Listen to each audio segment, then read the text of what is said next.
morning everybody, good morning, it's JPR and welcome back to another video. Evil team leaders are more often than not some of the most fleshed out characters in every Pokemon game, and as such they have a ton of interesting trivia revolving around them. So here are some cool facts about every single main villain in Pokemon. But before that, a word from the sponsor of today's video, Raycon. Raycon was generous enough to send me this pair of earbuds and I absolutely love them. I can listen to all my podcasts and music while I'm out on walks and they do not move around or fall out. These suckers stay in there. They have optimized gel tips that can form to any ear shape so they're always comfortable. On top of that, they give you 8 hours of playtime and 32 hours of total battery life. They also offer noise isolation and awareness modes, so you can choose whether you want to be fully immersed or stay safe if you're in a busier area.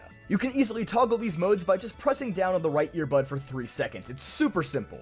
And they are extremely affordable, offering the same quality as many other wireless earbuds at nearly half the price. And now that school's back in session, Raycon is having their annual back to school sale, where for a limited time you can get 20% off plus free shipping. To get this exclusive offer, check out my link in the description down below, buyraycon.com/JPR. And by ordering a pair, you'd also be supporting the channel, so I'd really appreciate it. Thank you Raycon for sponsoring today's video. Let's get back to it. Giovanni is not the original leader of Team Rocket, at least not in the canon of the anime. His mother, Madame Boss, was the actual founder of the organization. She's a cruel woman who hates Pokemon and only wants to sell them for money. Sounds like certain values run strong in this family. The only Pokemon she actually wanted was Mew so she could create Mewtwo, which is what led to Jessie's mother chasing after it in South America before meeting her demise. From one end of the family tree to the other, Silver, being Giovanni's son, was actually hinted at long before Heart Gold and Soul Silver finally confirmed it. In the post-game of Fire Red and Leaf Green, after battling a scientist in Team Rocket's warehouse on 5 Island, he asks if Red is Giovanni's kid, but then states, "No, that can't be right. Giovanni's kid has red hair." The mother remains a mystery, but the popular fan theory is that Executive Ariana is Silver's mother. Given her redesign in Heart Gold and Soul Silver, that seems to heavily resemble him. Going back to Giovanni though, it seems that him being the Viridian City gym leader was a change made relatively late in development, as a character resembling a generic youngster is listed as the first gym leader on Ken Sukimori's concept art for Red and Green. This also explains why the Viridian Gym is placed so early in the game but remains closed until the very end. It was originally the first gym. While not the formal boss of Team Rocket, Archer is the primary villain of the Johto-based games, so why not? We'll talk about him. Archer is the only executive who didn't receive a drastic redesign in Heart Gold and Soul Silver. Instead, he just uses the basic executive design from Gen 2.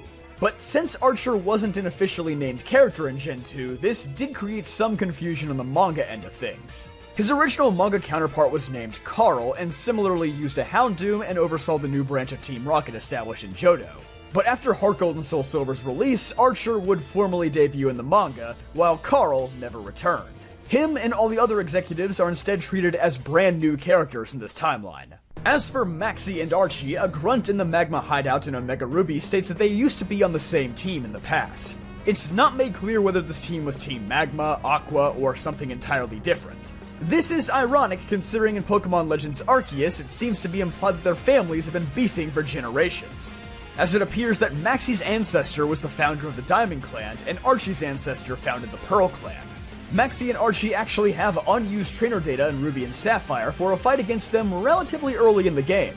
Maxie was supposed to have a Torkoal and a Camerupt, while Archie had a Huntail and a Sharpedo. This actually would have made Archie the only trainer in all of Hoenn to use a Huntail. Since their Pokemon are all listed at level 17, these battles presumably would have happened when you first meet them in the Slateport Oceanic Museum, as that would make them slightly stronger than the grunts you faced beforehand.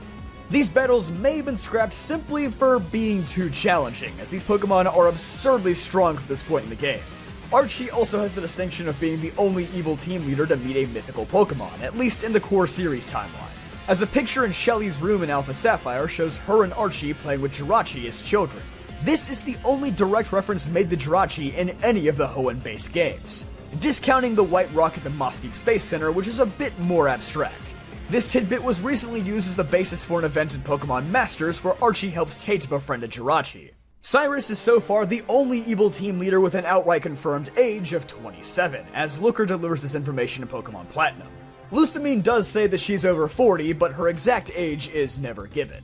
It's also implied in a conversation with an NPC in Sunny Shore City that Cyrus grew up in an abusive household and could never live up to his parents' expectations despite being a good student. In Pokemon Platinum only, his grandfather is found on Route 228 and discusses him regretting not taking Cyrus in during his time of need. Cyrus isn't the only villain Sinnoh has to offer. Turning the clock back a few hundred years, we also have Volo. Counting Giratina's 2 phases as 2 different Pokemon, Volo uses a total of 8 Pokemon to battle the player, the most that any NPC has ever used, surpassing Greevil and Ghetsis, who use 7. Unlike those 2 though, you aren't given a free heal between the battle with his main team and the legendary. He is the only main villain to not be associated with any evil team. Instead, that honor for Legends Arceus goes to Commander Kamado. He may not be a true villain like all the others in this video, but he is a team leader, and at least kind of acts villainous for a short period of time, even if it is in the name of self-preservation. Kamado apparently migrated to Hisui after his home village in another region was destroyed. Looking at his armor that resembles Wickstrom's, you may think that he's from Kalos, but he states that the armor is actually from Galar. The location he's actually from is implied in the Japanese version of the game, where he speaks in a Kansai dialect whenever he loses his composure, which is the area of Japan that Johto is based on. In the Italian version of the game, he actually mentions locations from Johto by name. After he discovers Dialga or Palkias coming after the first one is caught, he says, "What? Another Pokemon is coming? By the whirlpools of Whirl Islands! The red chain is in pieces! To fight another would be far too much for us." And after the legendary appears, he says, "Retreat, I said, or I'll fly you from here to Mount Silver." So, he seems to be more than familiar with the geography of Johto. Learned anything new yet? If so, why not subscribe to the channel? That way you'll always see my new videos and you can keep learning more cool Pokemon facts. It's free! N was the first villain to formally own a legendary Pokemon rather than temporarily control one. He also uses 42 different species of Pokemon across all his battles, the most of any character across the franchise. His tendency to speak quickly, as noted by Charon when you first meet him in Black and White, is reflected by his text always being on the fastest setting, even if you have slow or medium text speed selected. If you have the fastest text speed selected already, then the game gives N a hidden 4th text speed that's even faster. Dude has a lot on his mind, he's just trying to get it all out. N's status as an official rival has often been disputed among Pokemon fans, but Pokemon Masters EX seems to have finally put this debate to bed, as his theme skills include him in the rival group. Colress may not be the main villain of his game, but he's significant enough, so let's throw him a bone. He has fought 3 different times throughout the main story of Black 2 and White 2, and all 3 times he uses a different battle theme. At first, it's just the generic trainer theme, the second time it's the PWT Finals theme, and the last time it's his own signature battle theme. Even in the post-game, while he still uses his signature theme, his battle template changes from Team Plasma to the generic versus screen that shows up for rivals and gym leaders. Surprisingly, the core games are the only timeline where Colress takes on a slightly less villainous role, as he ultimately disbands Team Plasma and focuses more on his research. In the manga and anime timelines, he's far more villainous and is ultimately arrested in both. Ghetsis was originally planned to appear in the 24th episode of Pokemon Best Wishes before the 2011 Japan tsunami and earthquake ended up postponing and ultimately canceling it. Because of this, the only time Ghetsis' original design from Black and White has ever been fully seen in animated form was in Pokemon Evolutions 2 years ago. For many years, it's been believed that Ghetsis lost his right arm. He even states in Black 2 and White 2 that he'll take the player down with his own hand rather than hands. In Evolutions, Ghetsis' right arm is shown to be intact, but he does wear a glove on his right hand, so it's presumably mangled or badly scarred in some way. The only time across all media that his right arm is seen clearly is during N's coronation at the beginning of Black and White, and its corresponding scene in Evolutions. In Ultra Sun and Ultra Moon, as well as Pokemon Masters, it's also shown that he has trouble moving the right side of his mouth while speaking. Lysandre was the first evil team leader to be defeated by Ash Ketchum in the anime, although I should note that he was fighting Ash, Alon, and Malva of the Elite Four, so the odds were kinda stacked against him.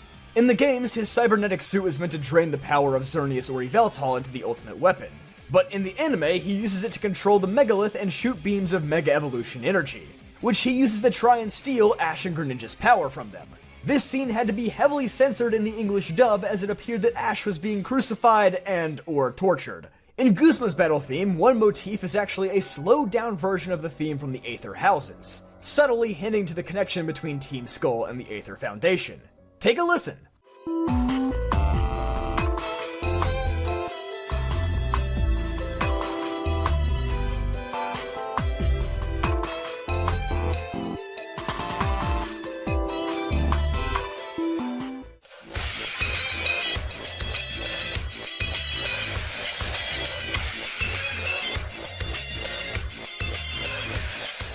He's also the second evil team leader to lose to Ash, and this time it actually was a fair fight, as it was a one-on-one in the Alola League semi-finals, which by extension makes him the only evil team leader to challenge Pokemon League. Not just in the anime, but in the games too, as he shares this distinction with Lusamine, who will both challenge for the title in Alola's postgame. Speaking of postgame, I always found it funny how after he disbanded Team Skull, you can see that his tattoos were actually fake. He was just trying to look tough when he was the leader. Did you know that the Lusamine and Nihilego fusion has an official name in the game's coding? Internally, it's referred to as the Mother Beast. But this was never stated in any actual dialogue. This is also the only fight in the entire series where your Pokemon gain EXP, but don't get any prize money for winning. I mean, it kinda makes sense. I don't exactly expect her to whip out her wallet after fusing with an alien, but, you know, it is odd. Chairman Rose is the only non-professor character to do the opening narration of a Pokemon game. In Pokemon Masters, rather than being from an alternate timeline as many characters are, instead, Chairman Rose comes from the same timeline, but before he created the Darkest Day Crisis. Rose's silhouette was also present on the villain arc screen for nearly 2 whole years before he was finally introduced to the game in July 2023. Speaking of weird timeline quirks, did you know that the logo of Rose's company, Macrocosmos, made an appearance in the Detective Pikachu movie? What makes this so strange is that Detective Pikachu came out in July of 2019, nearly 4 whole months before Sword and Shield's release. So if you didn't catch that reference in your first watch, don't worry, I'm pretty sure nobody did. And, well, while they aren't exactly villains in the traditional sense, I suppose AI Sada and Turo could count for Scarlet and Violet.